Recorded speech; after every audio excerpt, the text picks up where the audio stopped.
ఏంటంటే పోలీస్ డిపార్ట్మెంట్లో కూడా డిజేబుల్డ్ వాళ్ళకి వేకెన్సీస్ ఇవ్వండి.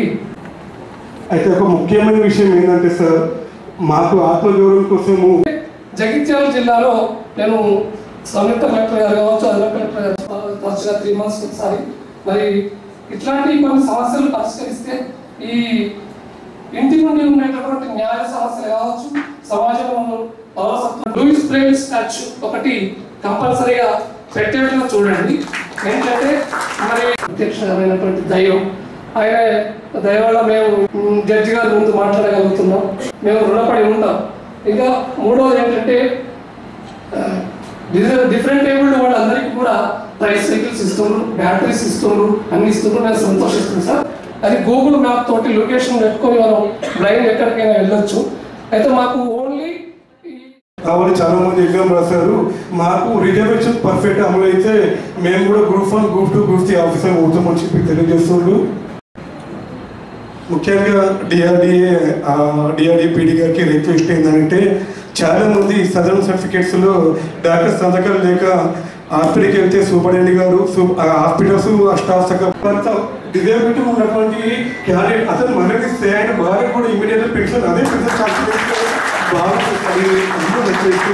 ఎందుకంటే స్పౌస్ ఓఎఫ్పి అంటే ఏజ్ భార్య ఎక్కువైన వాళ్ళ భర్త చనిపోతే భార్యకి అదే పెన్షన్ ట్రాన్స్ఫర్ చేస్తున్నప్పుడు డిజేబిలిటీ అనేది కూడా ఒక వైకల్యం, వాళ్ళకి సంబంధించినటువంటి ఆ పెన్షన్ కూడా వాళ్ళ ఫ్యామిలీ మెంబర్స్ ఎవరికి ఇస్తే బాగుంటుంది. ఇది కొంచెం పర్సనల్ రిక్వెస్ట్.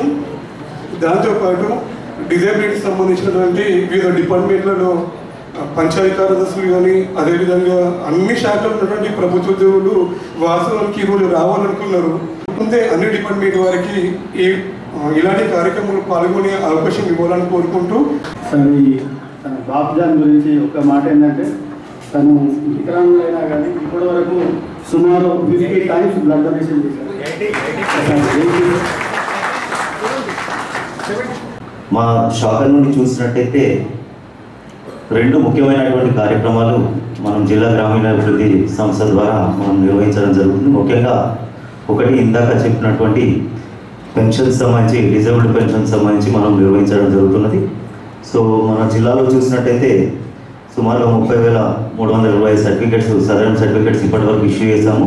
ఇందులో 18,000 వరకు మనం పెన్షన్స్ కూడా ప్రతి నెల ప్రభుత్వం ద్వారా విడుదల చేయడం జరుగుతున్నది.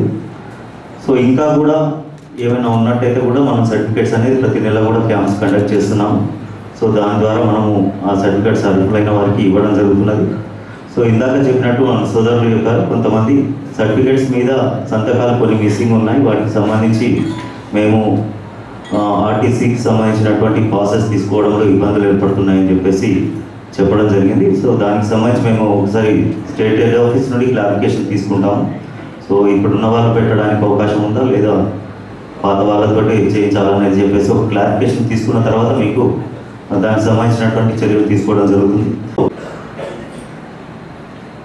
సో 5 సంవత్సరాలు నా లైఫ్లో ఎప్పుడు కూడా ఒక సివిల్ జడ్జి గారు ఇట్లాంటి కార్యక్రమాలు హాజరు కావడం మనం చాలా చూడలేదు. ఇప్పుడు ఫస్ట్ టైం చూస్తున్నాము.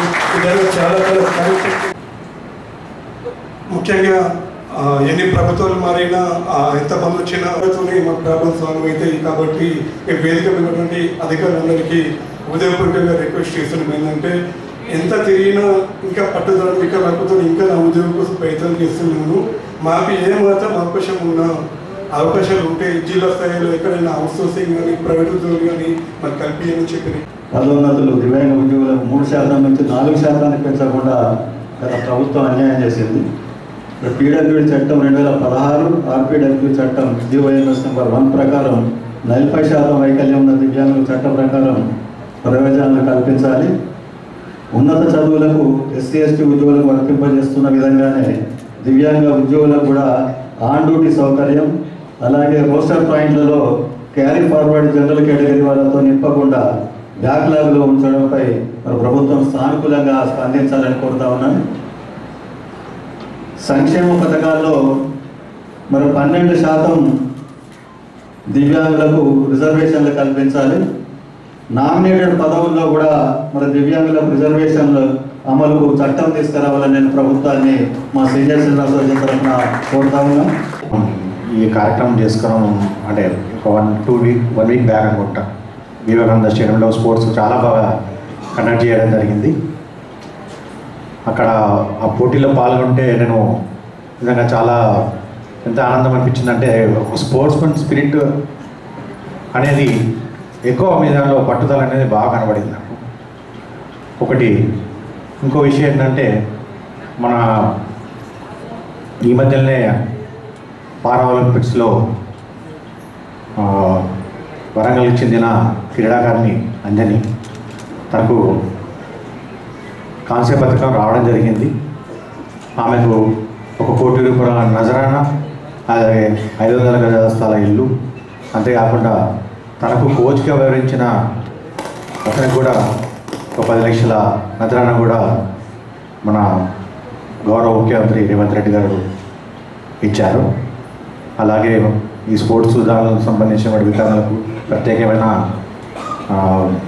కోటా ఉంది, అందులో ఉపయోగించుకోవాలని నేను కోరుకుంటున్నాను.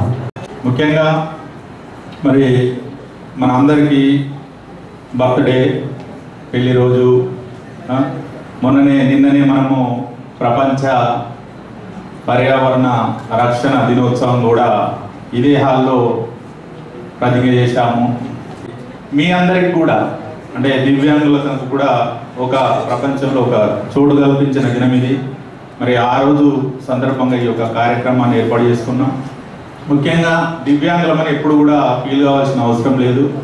ఎవరు కూడా ఈవెన్ మై సెల్ఫ్ కూడా ఆల్సో అంటే 100% పర్ఫెక్ట్ ఏ మనిషి ఉండడు, గుర్తుపెట్టుకోండి. ప్రతి ఒక్క లోపం అది అంటే మన థింకింగ్లే లోపం ఉండే అవకాశం ఉంటుంది. అన్నీ కరెక్ట్ ఉండి కూడా థింకింగ్లో లోపం ఉంటే నేను కూడా వాడిని కూడా దివ్యాంగునే అంటాను. అందుకొరకు ఏంటంటే మనం కాలు లేదో, చేయలేదో, కన్ను లేదో, ఇంకేదో లేదో అనుకోవాల్సిన అవసరం లేదు. ఇంతకుముందు డివైఎస్ఓ గారు చెప్పినట్టు దివ్యాంగులకు పట్టుదల జగముండి అంటాం. అంటే వాళ్ళు అనుకున్నది సాధించడానికి వాళ్ళకి ఎక్కువ అంటే ఇప్పుడు మాకు అన్నీ ఉన్నాయి కాబట్టి మేము పక్క ఆలోచనలు ఎక్కువ ఉంటాయి, మీకు పక్క ఆలోచన ఉంటాయి. ఏదైతే సాధించాలనుకో టార్గెట్ ఏది ఉంటుందో ఆ టార్గెట్ రీచ్ కావడానికి మీకు ఈజీగా ఒక మైండ్ మొత్తం దాని మీద కాన్సన్ట్రేషన్ చేసి సాధించడానికి దివ్యాంగులకు ఎక్కువ అవకాశం ఉంటుంది. సమాజంలో అన్ని రకాల మనుషులు ఉంటారు, అందరికీ హక్కులు ఉంటాయి, human rights.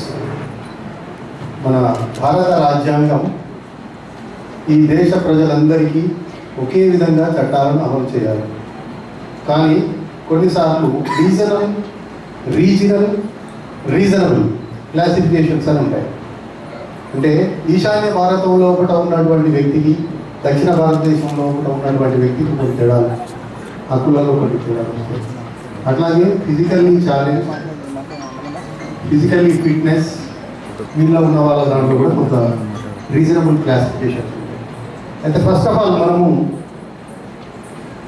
As far as laws and as far as judiciary is concern అంటే దివ్యాంగులు ఈ దేశంలో కూడా ఉన్నటువంటి చట్టాలు, ఈ దేశ న్యాయస్థానాలు మీ యొక్క హక్కులను కాపాడటానికి జ్యుడిషియరీ పాత్ర ఇక్కడి వరకు పరిమితమైంది. ముందుగా డిస్ట్రిక్ట్ లీగల్ సర్వీసెస్ అథారిటీ అంటే ఏంటి? మన దేశంలో పార్లమెంటులు, అసెంబ్లీలు ఎన్నో రకాల చట్టాలను ఇంప్లిమెంట్ చేస్తున్నాయి, అంటే ఎనాక్ట్మెంట్ చేస్తున్నాయి. Executive has to implement that class. But దేశంలో పార్లమెంటులు, అసెంబ్లీలు చేసినటువంటి చట్టాలు సామాన్య జనాలకు చేరుకున్నాయా? ఫలానా దాని మీద ఫలానా చట్టం ఉందా? దివ్యాంగులకు సంబంధించి ఎన్ని చట్టాలు ఉన్నాయి, డిజబిలిటీస్ మీద ఎన్ని చట్టాలు ఉన్నాయి, మనకు బెనిఫిషియల్ లెజిస్లేషన్స్ ఎన్ని ఉన్నాయి, ఇవన్నీ కూడా ప్రజలకు చట్టాల పట్ల అవగాహన అనేది లేదు అని సుప్రీంకోర్టు వారు గుర్తించి జస్టిస్ భగవతి కమిటీని వేసి ప్రజలు చట్టాలను గౌరవించట్లేదు, అసలు ఆ చట్టం ఉన్నట్టే ప్రజలకు కూడా తెలియదు. పార్లమెంటులో ఎక్కడో చేసిన చట్టం ఆ చట్టం ఉన్నట్టు నాకు ఎట్లా తెలుసు సార్? ఏది నేరం, ఏది మంచి, ఏది చెడు? మనం ఇప్పటికి కూడా వరకట్నం ఇవ్వడం అంటే రైట్స్ ఉన్నాయో వాటన్నింటినీ కూడా పోరాటం చేసి సాధించుకోవాల్సినటువంటి పరిస్థితి ఏర్పడింది. తెలియజేస్తున్నాను. ఈ వెరీ ఫర్దర్ అకేషన్ నేను I have conducted several meetings with disability organisations in Adilabad. So ఇప్పుడు రెగ్యులర్గా డిఎల్ఎస్ఏ ప్రోగ్రామ్స్ అన్నీ కూడా తీసుకుంటాం కాబట్టి definitely I will be in touch with you and also with the officers for your rights and your services. Thank you very much.